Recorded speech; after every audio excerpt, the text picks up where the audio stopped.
Hello, everyone.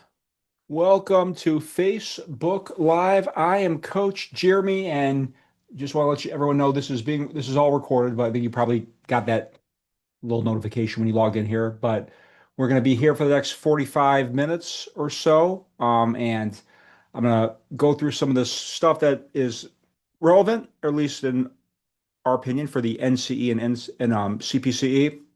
I open, of course, to questions. I will definitely go over whatever it is you guys want to go over. And if nobody says anything, I'll just go over what at least I think is most important based on what we're seeing that people are talking about, posting about. Um, the NCE, of course, has still been pretty consistent from the breakdown. And I'm just going to kind of go ahead and kind of jump into it. Let me just make sure we all see my screen. Yep. Yeah, and again, feel free to chat in the chat box if you don't want to speak up. And all right. So let us, of course, just jump into this. Like I said, um, I'm going to be keeping an eye on the chat room. Let me just look here. All right. Here's everybody. All right.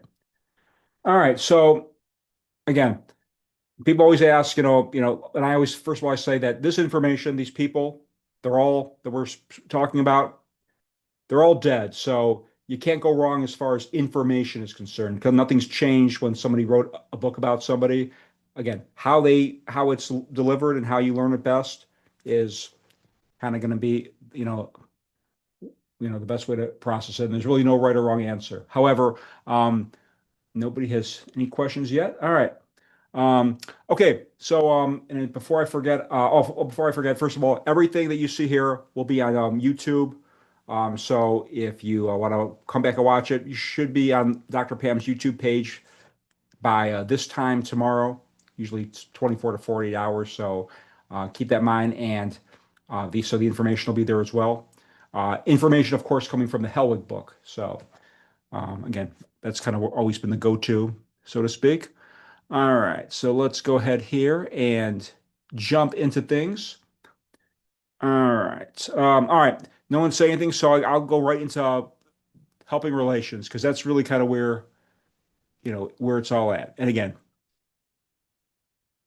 let's just go big. So I always start with the big people. Obviously we got to know where to pick our battles. There's a lot of people here, but there's a lot of big people. And Rogers in person center, that's a big one.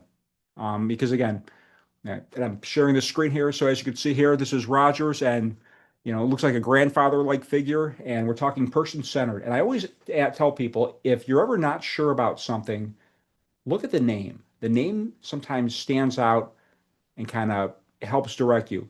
So person-centered, client-centered. The client is a center of this counseling process. This is not a come in and get a subscription or a prescription diagnosis type therapy. It's about you and I are going to figure this out together.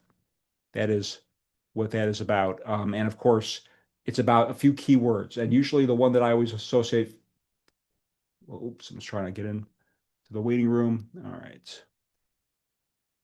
Oh, I always associate unconditional positive regard, empathy. I get what you feel. I'm not going to cry with you because that's sympathy, but I get what you feel.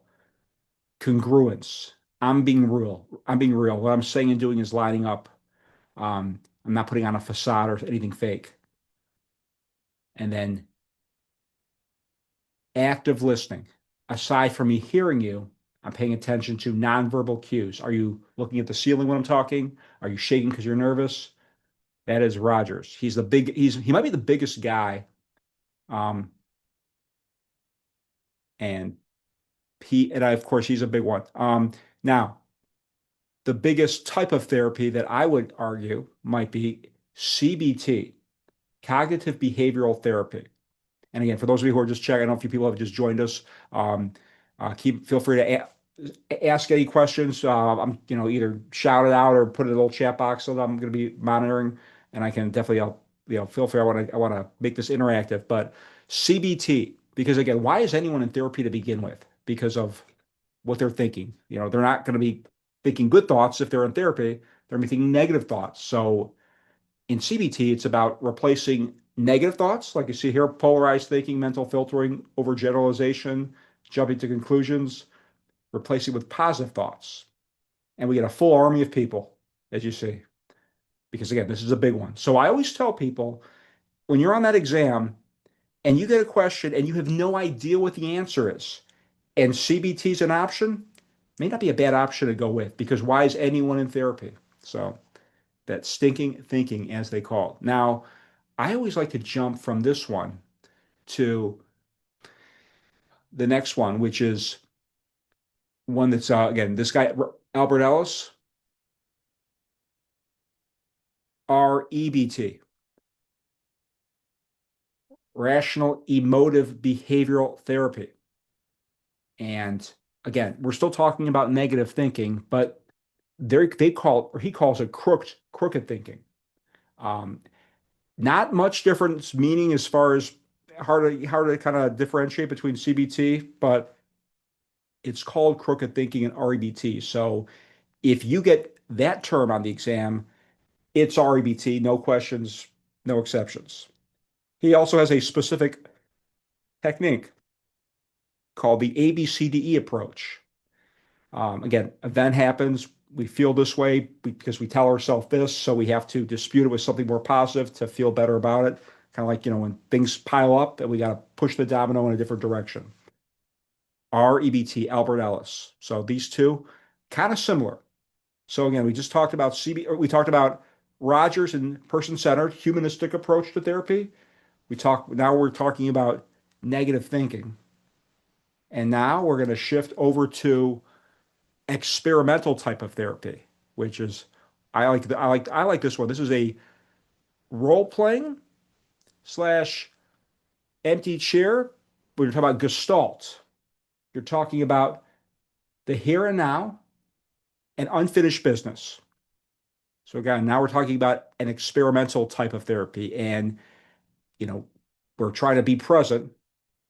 And in order to be present and focus on today, we got to fix and deal with the baggage from yesterday. So I use this example. You got a client who's in your office because he had an argument with his fiance. She got in her car, drove fast into a tree, and died at the scene. So that client is a mess. He feels remorse. He feels guilt. He's been bottling up this. He's just self-destructing. So if I'm a Gestalt counselor, this would be a perfect for to say, client, I want you to stand up, pretend fiance sitting in that chair, apologize, get off your chest all this negative, baggaged up emotion that's destroying you, so you can deal with it and move on. Gestalt, experimental, role playing, big guy. And yes, this information will be on YouTube. So just ask me. Yeah, where it's going to be for those of you who are just checking in. Facebook Live. It'll be on the Dr. Pam's YouTube page. Usually it's about 24 to 48 hours. Should be there tomorrow night though. Yeah. And this is all from the Held book. So there you go. Existential. And again, feel free to ask any questions um, as well. Existential.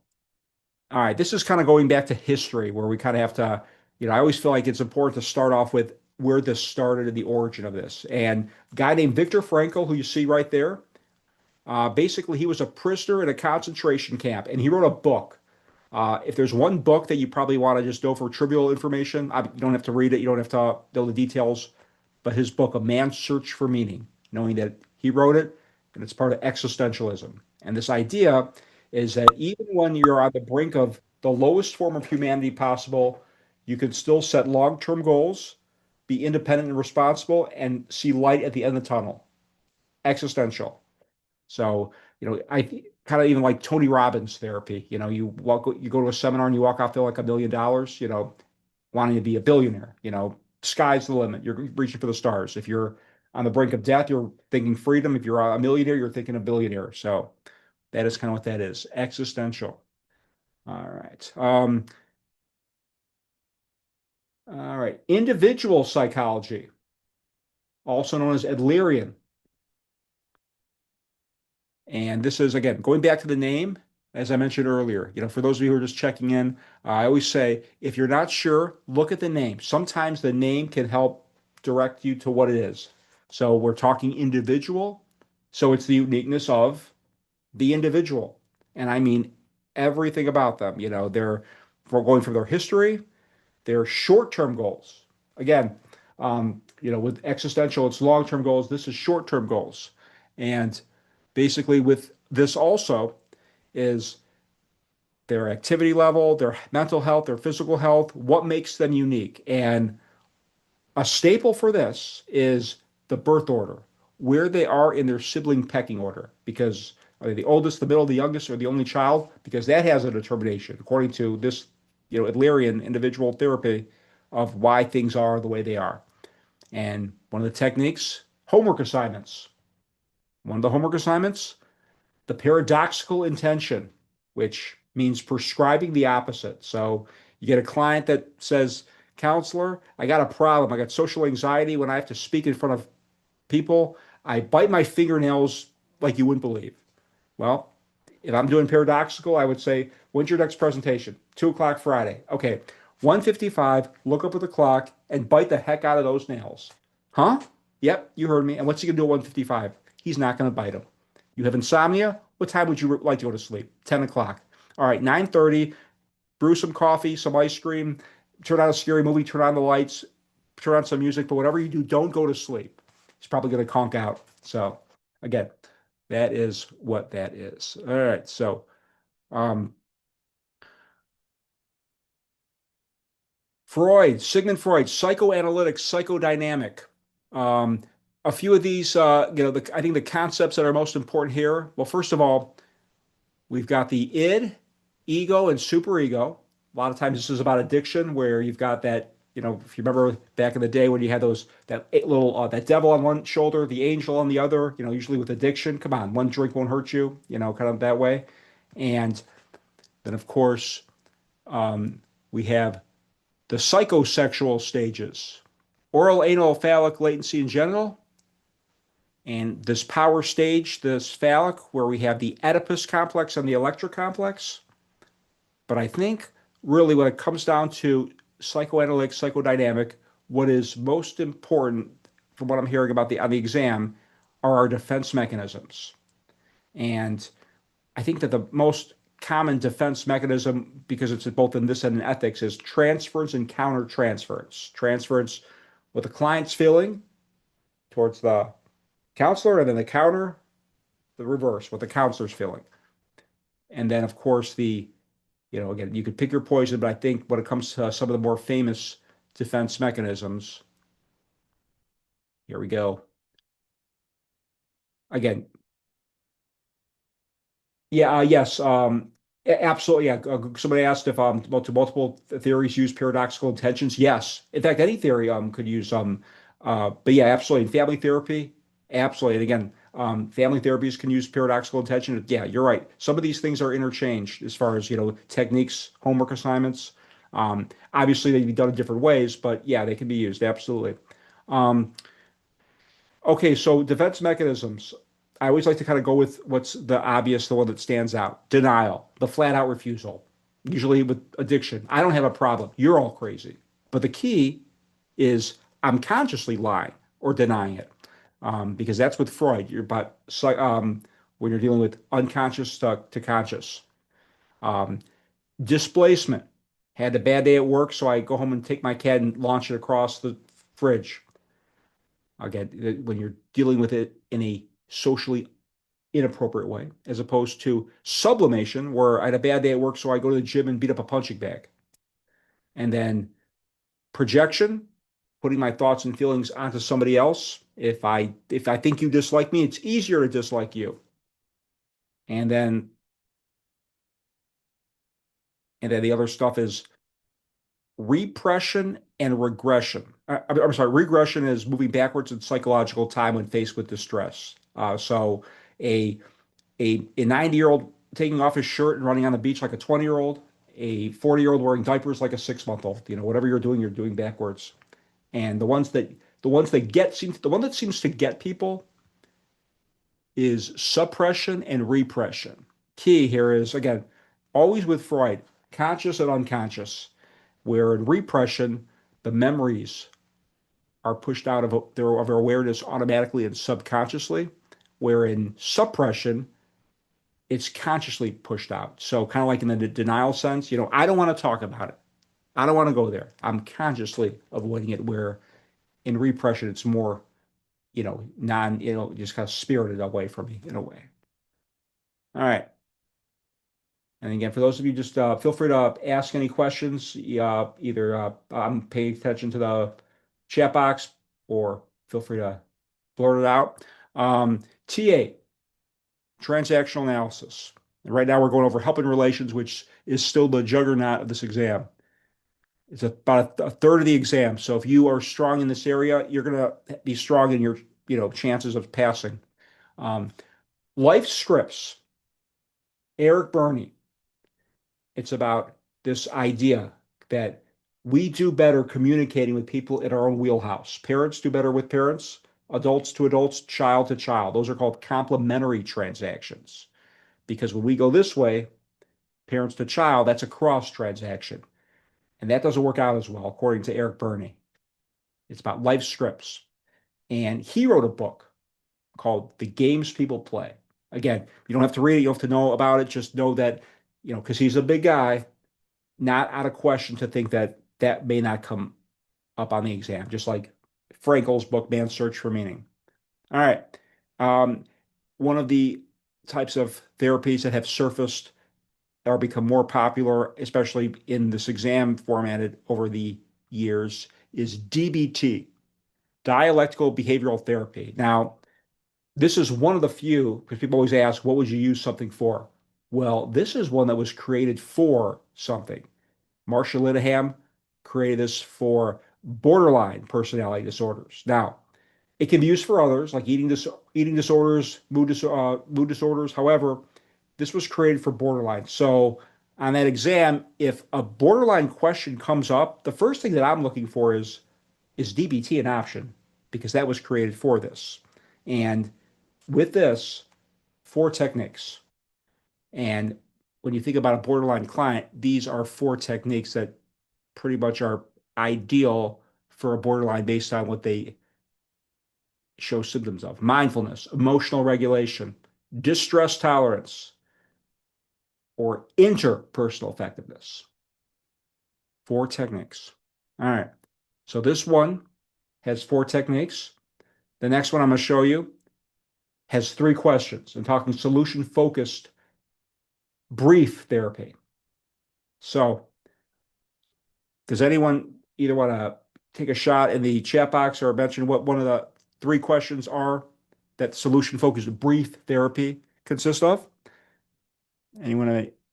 Okay, because basically what solution-focused brief therapy, well, first of all, if you didn't know, it's brief, so it's short term, 6 to 8 sessions. And in the name solution-focused, basically, why are you in my office? What are you looking to accomplish? We're going right for the juggernaut, basically, the goal. And to do that, 3 questions. The most famous is the miracle question. If I could free you of your anxiety with my magic wand. Very good. Yeah, exactly. Good job. Yeah. Penny, good job. All right.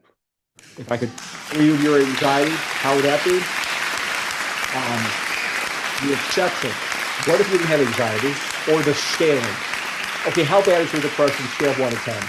8. What if we got down to a 6? And, a part of this exam is, not just how they ask the question, where what would you use this for? What would you not use this for? If, you have a serial killer that's in your office, this is probably not a good one, because you're not going to fix that in 6 sessions. So there's a time and a place for some of these. There's a time and a place for not some of these. If the person doesn't even think they have a problem, well, then they don't need a miracle, because they don't think that there's anything that needs to be fixed. So keep that in mind. All right. Reality therapy. Again, the name, reality. I think of Get Real. William Glasser, this is based on choice theory, and this is not even so much about what it is, but what it's not. So you see here, this is, again, I'm taking this from Helwig, that this is basically You're emphasizing choice and responsibility, rejecting transference. So again, those defense mechanisms from Freud that we're talking about, I don't care about that if you're in reality. We're keeping this present. Don't care about your past, your history. So Adlerian, Gestalt, that would be what that would be. And then we don't even care what your symptoms or your diagnosis is. Basically, you're in my office, you're alive. Stop blaming others, get out in this world and do something. So it's a very cutthroat type, not beat around the bush type therapy. I think of somebody who might just be lazy, or if they're a relapse away from death, we may not have time to talk about what got them here because their funeral could be before our next session. So this is again, going back to what I was saying with the other ones, time and a place for this. So again, reality. Narrative is the next one and the final one that we're going to talk about, unless anyone asks any more questions about this. And that's when I think of narrative. Well, first of all, when I think of narrative therapy, exam excluded, I think of a library, I think of books, I think of stories. And so a client's not going to bring you a happy story into your office, they're going to bring you a sob story. And so it's your job as the narrative therapist to help them reauthor their story. We're not hypnotizing them to make them forget it. We're not trying to change it completely, but help them look at it from a different perspective at a different angle. That is what it is. So again, like someone was asking before about the paradoxical intention with in this one, you're doing homework assignments. However, unlike the homework assignments that you're doing in other types of therapies, it's about writing a letter, maybe pros and cons, write a list, write a letter again, because it's narrative therapy. So again, there's definitely different angles and quacks to this that some of these kind of intersect with just how they're done. So we just went over, for those of you who either just checked in, midway through, uh, we just went over what I call the big people on this helping relations section. And again, are there little people? Yes. I think when it comes to picking your battles, that, if you know the big people, you're going to know who they are, you're going to know who they're not. So if you get a question about a little person and you'll know that it's not one of the big people, it'll be one of the little people. So these are the big ones. If you know these, that's about a third of the exam that you're going to be pretty good shape for. So I'm going to jump to the next section that I'm going to dive into, and that is groups. Although I'll see if there's any questions. Any questions from the gallery there? I don't see anyone. All right. So when it comes to groups, the first thing that you want to know about groups, without question, beyond a shadow of a doubt, it's the stages of groups. That is what you want to know first. And when it comes to the stages of groups,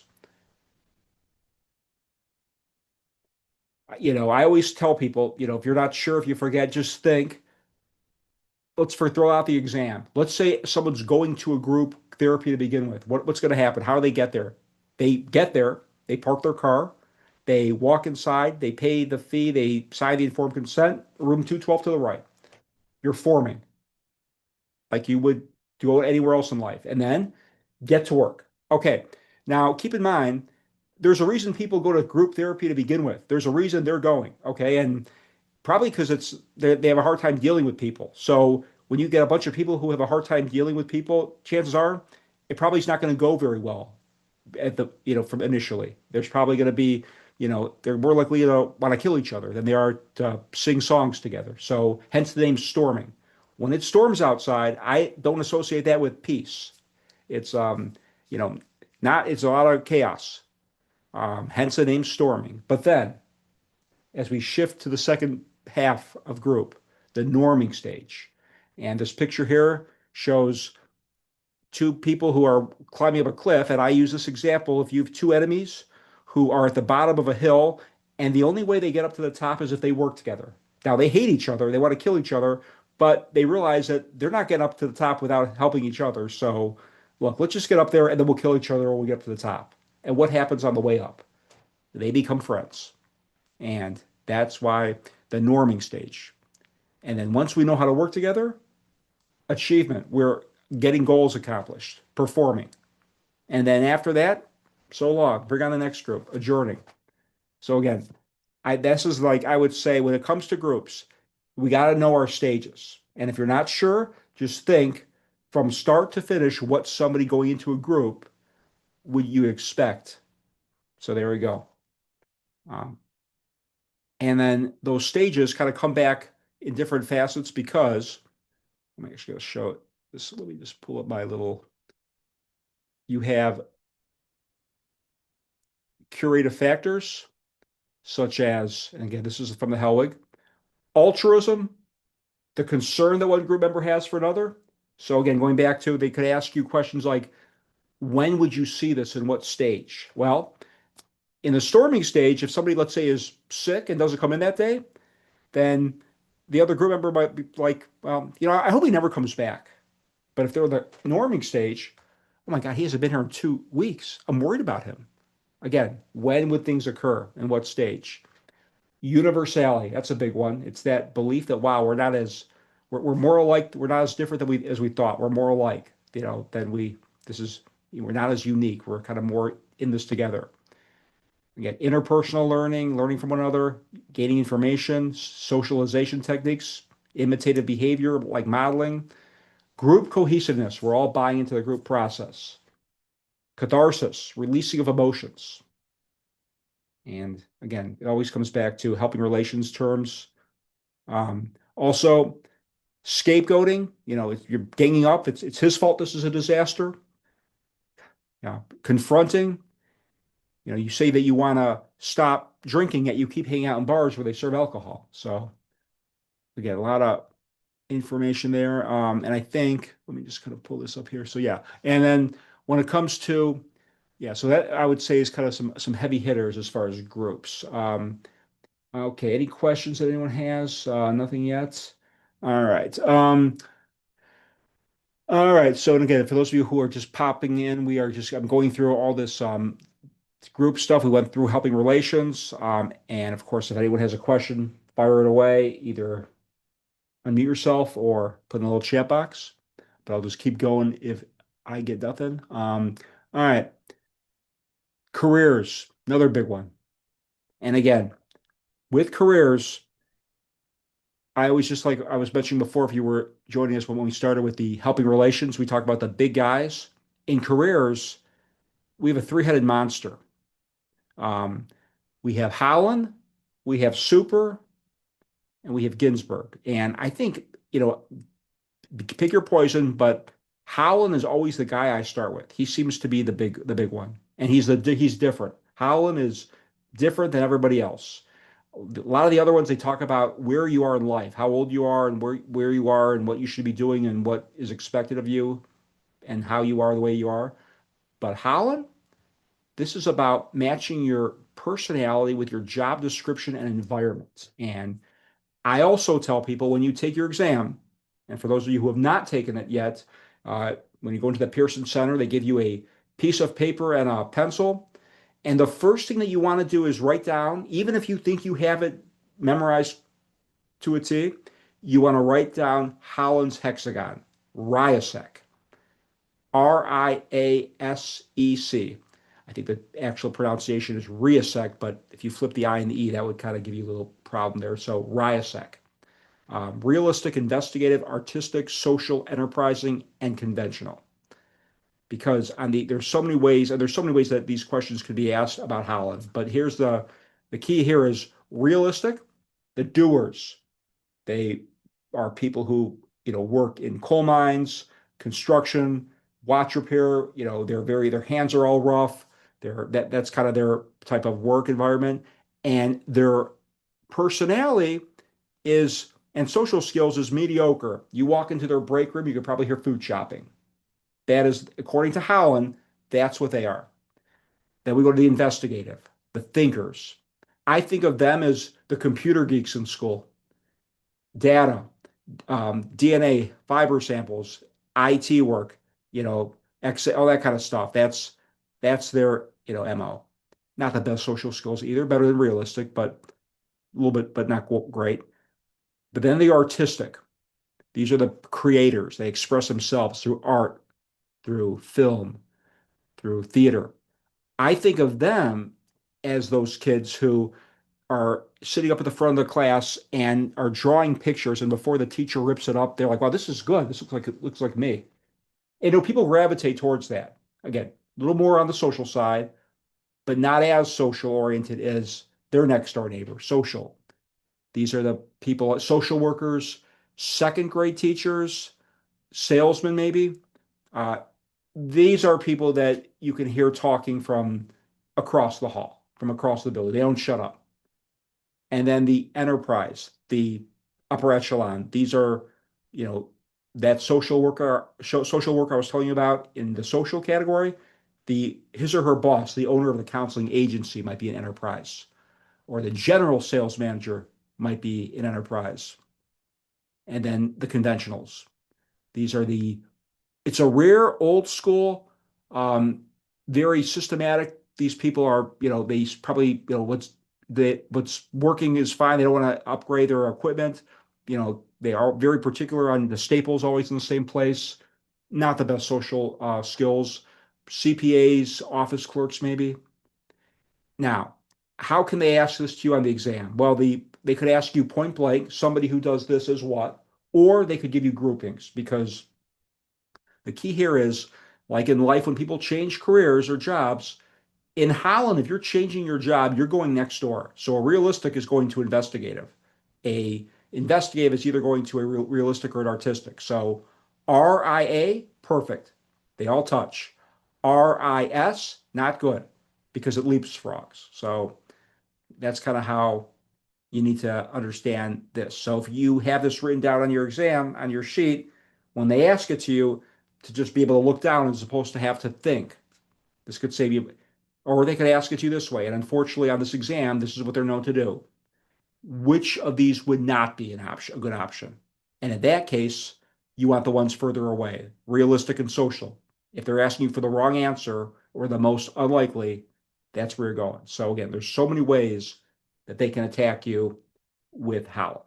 So having that sheet on your sheet of paper, not a bad idea. So that is what I want to kind of go after. And then, of course, as I mentioned, that how I said the others that are more on how old you are, nobody encompasses that like super, because super is a full lifespan. This is old school 70s mentality. Um, so again, you got to think old school, not today where you have, you know, 14-year-olds becoming millionaires and 90-year-olds still working. No, think 70s, and think what you would expect from somebody writing a book about themselves or what they expect, from birth till 15, who am I? I got to know who I am before I know what I want to be.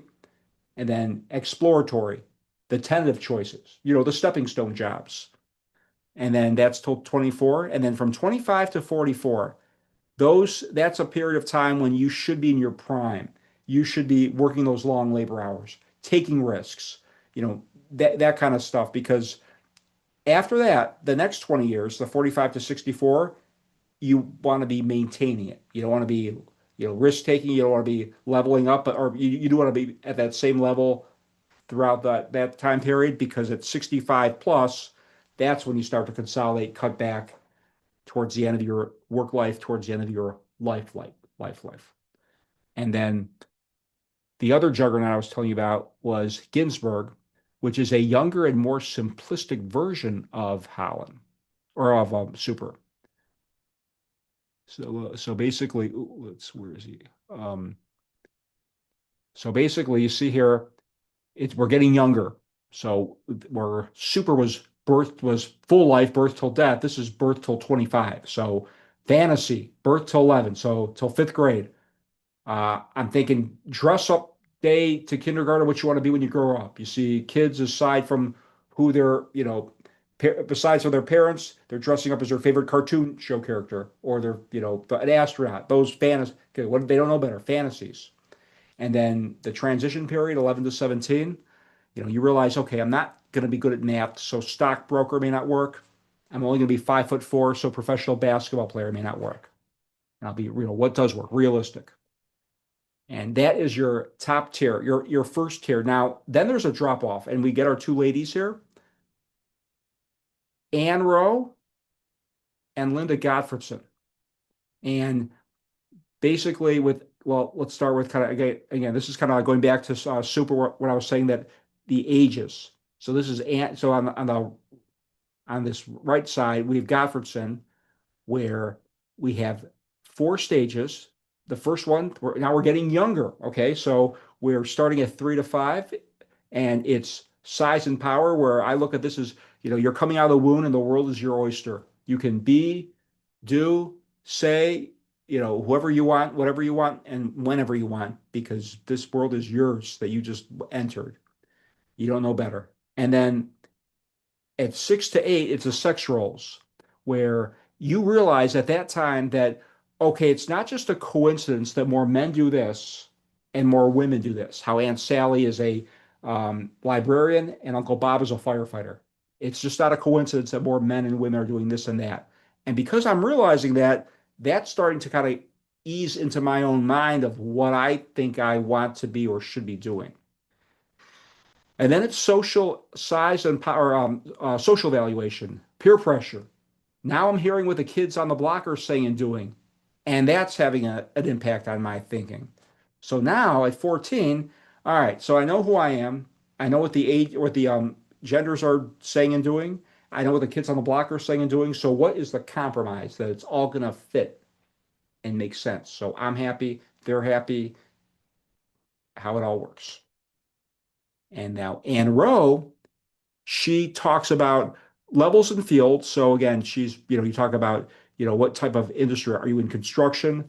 Are you in engineering? Are you in education? And what's your position? Are you principal? Are you shift manager? Are you supervisor? But her MO, her bread and butter is parental influences.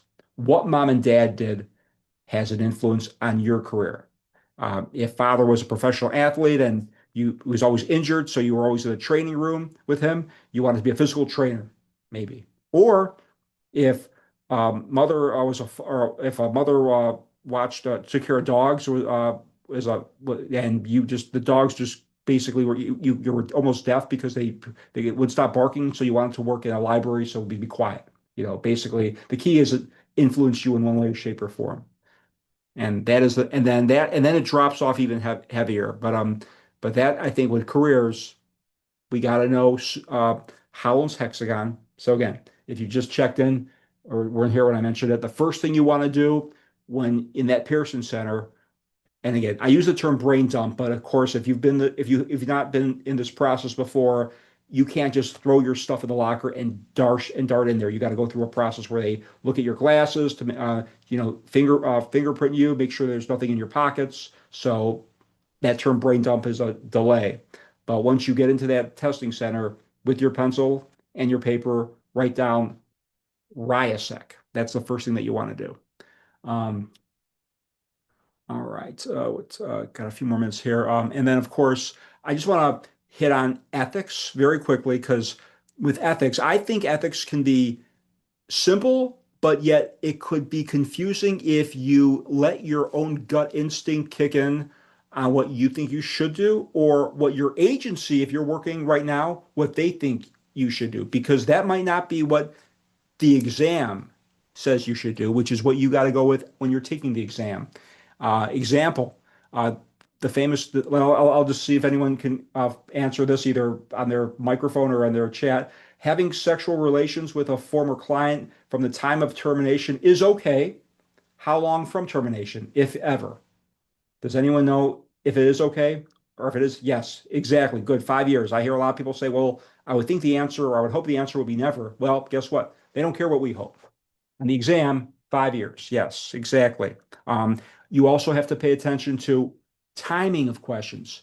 They could ask you if you get on the exam, you just got to invite your client just invites you to his or her wedding. Oh, by the way, got to give kudos to those people who got the 5 years, right? Client just invites you to the wedding. What is the first thing that you do? The first thing that you do is why are you inviting me to the wedding? That's what you want to do, because you don't know the answer.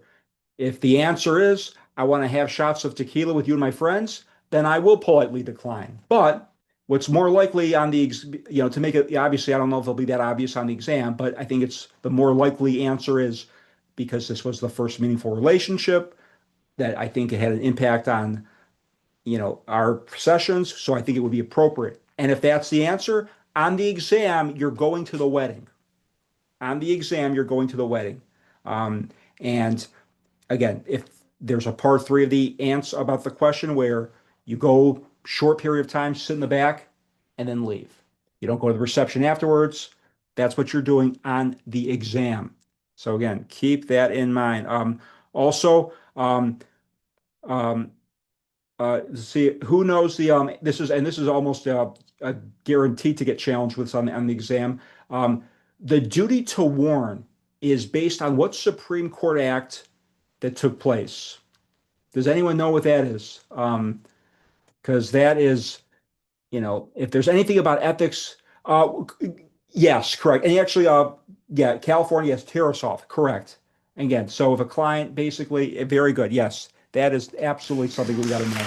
Absolutely, 100%. So on the exam, if you get the option of a scenario that your client discloses to you a plan in place to decapitate what's his face that works down the street from your office and he leaves, then the first thing that you do is you contact what's his face.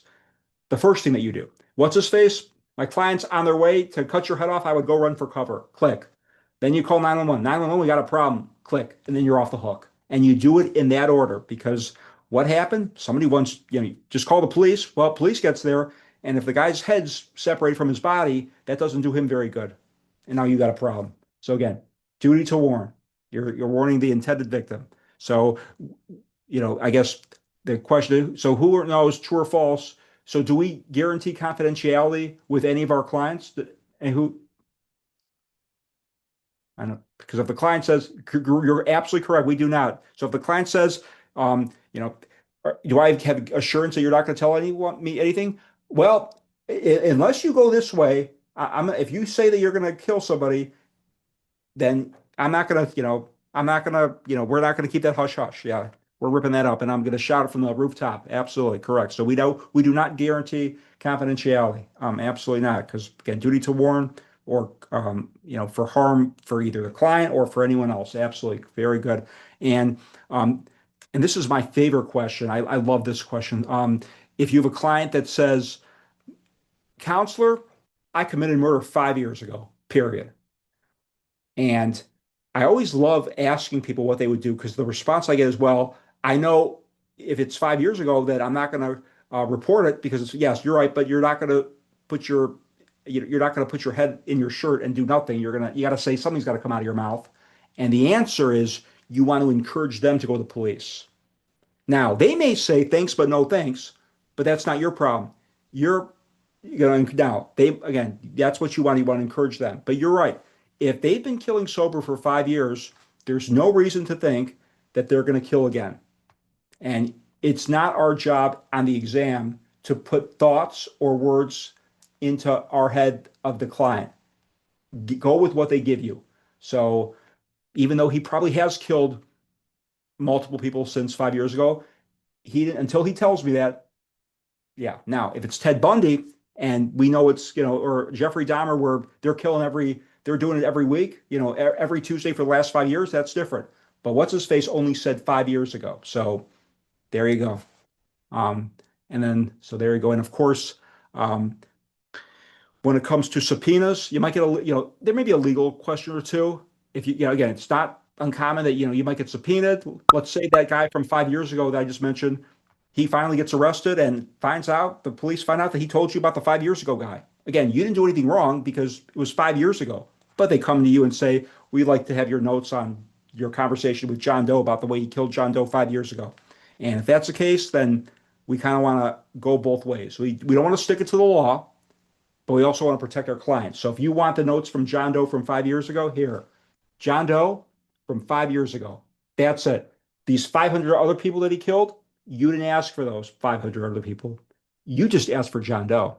not 5 years ago. So again, we're gonna give them the bare minimum, but we're gonna try and protect our clients. So um, all right, so there we go. So again, and with the client, it has communication. Okay, yes. Great question. Somebody just asked about if somebody has a disease like an STD and they don't, and you're right, if they're refusing to tell the partner, and they, of course, the first thing is, I think you should tell the partner, nope, but I'm still going to have sexual relations. Well, then we got a problem here because this is now we have somebody who's in danger. Just like, he may not be going to cut his head off, but he is putting what's his face in danger. And so that would be a situation where you have a right, you need to go let that, find a way to communicate with that person. Um, Absolutely correct. Yes, that's a great question because again, him disclosing that to you, and he's going to continue to have unprotected sex with what's his face, even though he has an STD, then yes, that's causing harm. It may not be, decapitating, but that's harm. We don't, yeah, and we that would be a reason to rip up the confidentiality. Absolutely. Great. That's a great question. Yeah, absolutely. All right. And speaking of yeah, so like I said, for those of you just checking in or who came in late, I'm gonna put this over here. So I also, if anyone here thought this was helpful, what am I looking for here?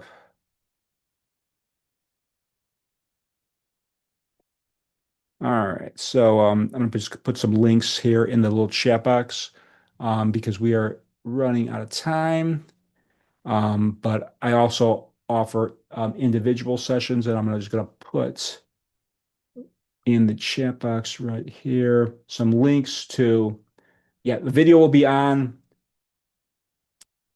by tomorrow night. And here's some links to if anyone wants to copy and paste for any boot camps, any sessions, there's some discounts as well. But yeah, video will be there shortly, or actually tomorrow night it should be. And so there you go on Dr. Pam's YouTube page. All right, well, good luck to everybody, and I will see you all soon.